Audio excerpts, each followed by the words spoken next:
I did manage to contact a couple of groups. There was Women Volunteer for Africa. I was interested in them because of my background as a medical secretary and medical assistant.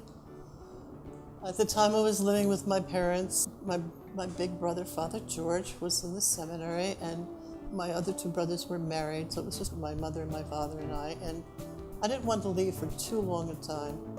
And the commitment for Africa was at least 3 years.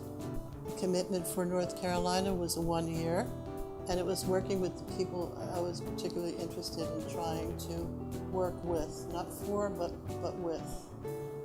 And that's how I decided on the Mary Missioner programs.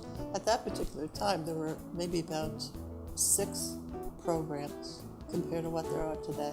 She says she decided on a place in North Carolina called the Mary Missioners. She could have gone to Africa or any other place. She picked this just by accident. As far as the training goes, we trained in Statesville, North Carolina. There were 12 girls from different parts of the country. And we trained there with the Mission Helpers of the Sacred Heart. We learned how to teach the adaptive way. That was the system that the Mission Helpers used. We learned how to approach people, take census.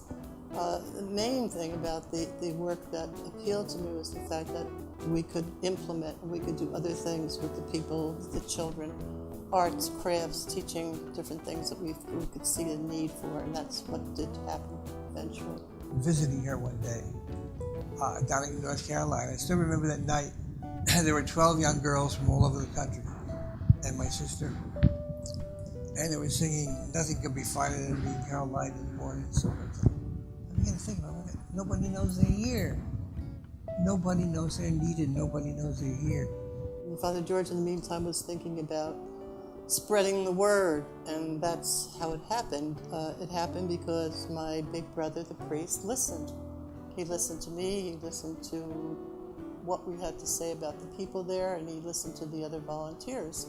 And it wasn't enough for him. He wanted to spread the word.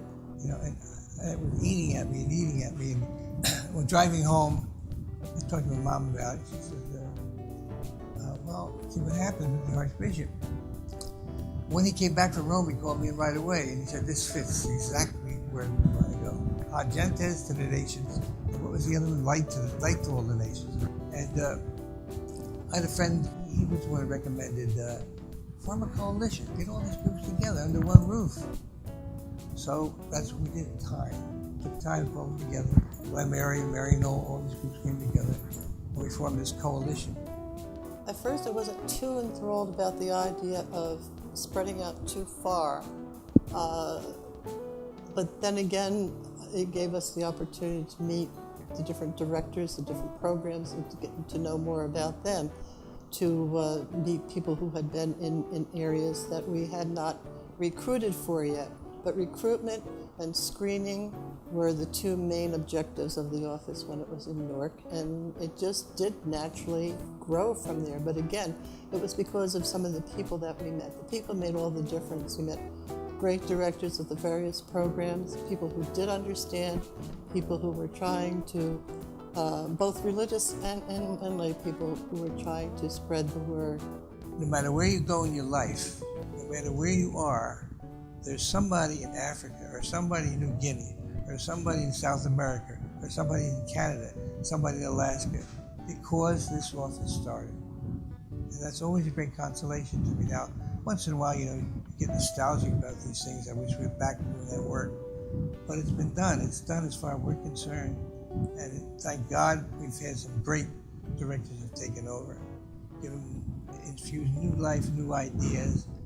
I think it was called for, I think it was necessary, and I think it was just something that was bound to happen. It was bound to happen because we had so many young people with their enthusiasm and their desire to do more than just sit back and talk about things. It was going to happen, and it happened. And it's happening, and it's going to keep on happening. Volunteers today, remember, they are continuing a process which started so long ago. And they're the lifeblood now, the new years we're living in, the new times we're living in, to try to bring their faith to the world.